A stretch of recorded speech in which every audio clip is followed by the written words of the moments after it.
राम प्यारे नाम का एक आदमी था। उसके 4 बेटे और बहुएं थे। उसे अब घर की जिम्मेदारी सौंपनी थी।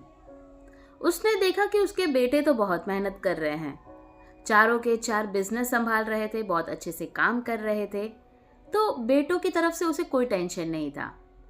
पर बहुएं, वो तो दूसरे घर से आई हैं, वो कैसी हैं उन्हें परखना ये थोड़ा कठिन कार्य लग रहा था राम प्यारे को। एक दिन उसने अपनी चारों बहुओं को बुलाया और 5-5 गेहूं के दाने चारों को दे दिया और कहा, मैं जा रहा हूं 4 साल के लिए तीर्थ यात्रा पर। जब मैं वापस लौटूंगा तो मैं ये दाने आप लोगों से मांगूंगा। ऐसा बोल के राम प्यारे तीर्थ यात्रा पे निकल पड़ा।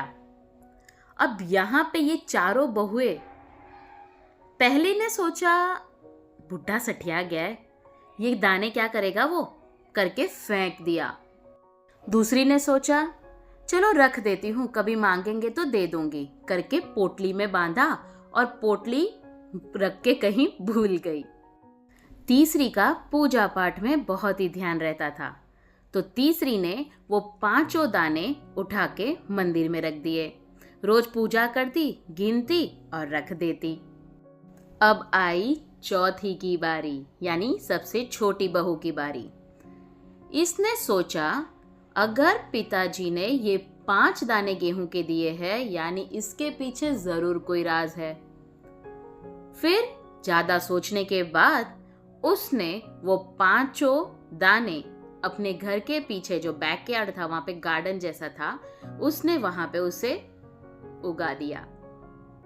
5 दाने से 25 दाने हुए, 25 दाने से 50, फिर 1 बोरी, फिर मतलब ऐसे कर करके उसने दाने वापस ग्रो किए। जो 4 साल जब तक उसके पिताजी तीर्थ पे से आए नहीं, तब तक वो उसे ग्रो करते करते 50 बोरी हो गए गेहूं के।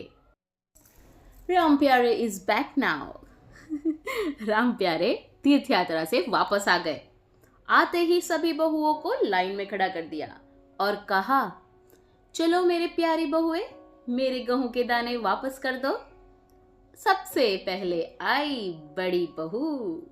आते ही बड़ी बहू थोड़ा मुस्कुराई और कही, क्या पिताजी, वो 5 गेहूं के दाने जो आपने दिए थे हमें? अरे उस गेहूं के लिए क्या आपको भी, रुको ना, अपने पास पड़े तो है, लाके दे देती हूँ उसमें से।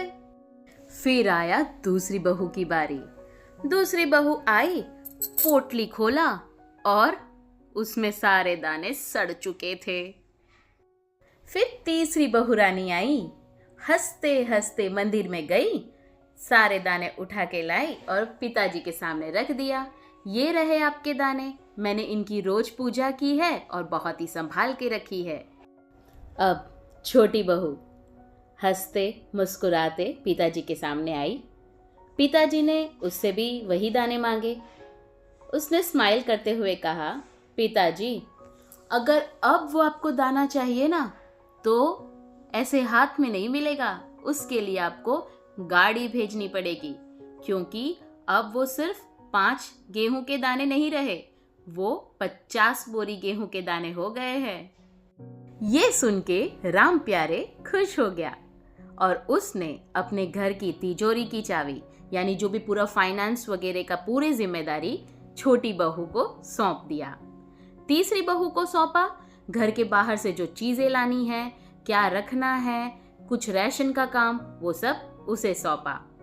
दूसरी को रसोई का काम सौंपा और पहली को झाड़ू, पोछा, बर्तन, ये सब साफ सफाई का काम सौंपा। तो मेरे प्यारे लिसनर, इस कहानी से हमें ये सीख मिलती है कि आपके पास जो भी रिसोर्सेज है उसका सही से उपयोग कीजिए, और अगर आपको किसी ने जिम्मेदारी सौंपी है तो उसे भी अच्छे से अपना कर्तव्य समझ के पूरा कीजिए। Thank you.